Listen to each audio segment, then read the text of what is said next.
Assalamualaikum warahmatullahi wabarakatuh. Bismillahirrahmanirrahim. Apa kabar anak-anak? Semoga senantiasa sehat dan tetap bersemangat. Kali ini kita akan belajar matematika, materi pengumpulan dan penyajian data. Pernahkah teman kalian bertanya, berapa berat badan kalian? Lalu berapa tinggi kalian? Kegiatan yang dilakukan oleh teman kalian sebenarnya sedang bertanya tentang data pribadi kalian.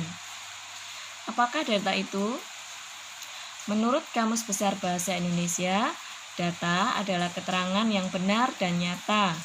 Data adalah sesuatu yang belum mempunyai arti bagi penerimanya dan masih memerlukan adanya suatu pengolahan. Data dapat berwujud suatu keadaan, gambar, suara, huruf, angka, matematika, bahasa ataupun simbol-simbol lainnya yang dapat digunakan sebagai bahan untuk melihat lingkungan, objek, kejadian, ataupun suatu konsep. Pengumpulan data. Metode pengumpulan data merupakan suatu cara yang dilakukan untuk mengumpulkan data. Dapat dilakukan dengan angket, wawancara, pengamatan, tes, dokumentasi, dan sebagainya. Sedangkan penyajian data dapat dilakukan dengan cara mendaftar, membuat tabel, membuat diagram gambar atau piktogram, lalu membuat diagram batang, dan yang terakhir membuat diagram garis. Selanjutnya, kita akan belajar mengenai contoh soal. Untuk yang pertama, disajikan hasil ulangan matematika dari 30 siswa.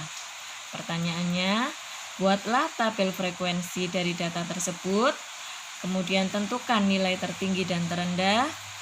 Selanjutnya, berapa anak yang mendapat nilai di atas 75?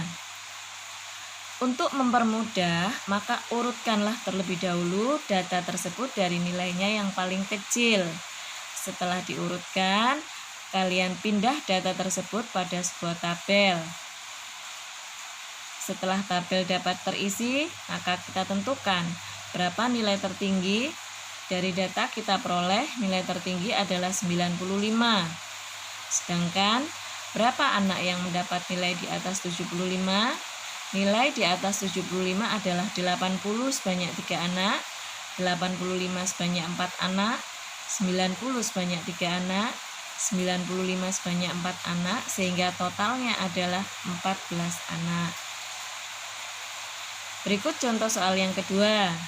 Nah, diketahui sebuah tabel data dari siswa SD Nusantara dari kelas 1 sampai dengan kelas 6.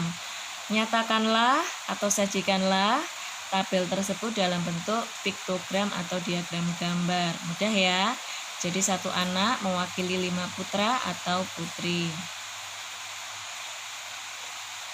Berikutnya contoh soal yang ketiga. Tabel berikut adalah data nilai ulangan matematika kelas 6.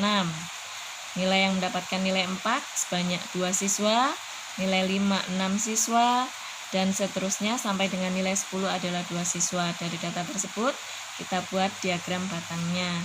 Nah, usahakan untuk menentukan jumlah siswa, kalian buat intervalnya itu sama ya. Jadi kalau 1 kelipatan 1, yaitu mulai dari 1, 2, 3, dan seterusnya. Nah, di situ dinyatakan 4 dihubungkan dengan angka 2. Lalu nilai 5 karena ada 6 anak maka kalian hubungkan pada angka 6 ya, sehingga diperoleh diperoleh diagram batang dengan hasil seperti itu.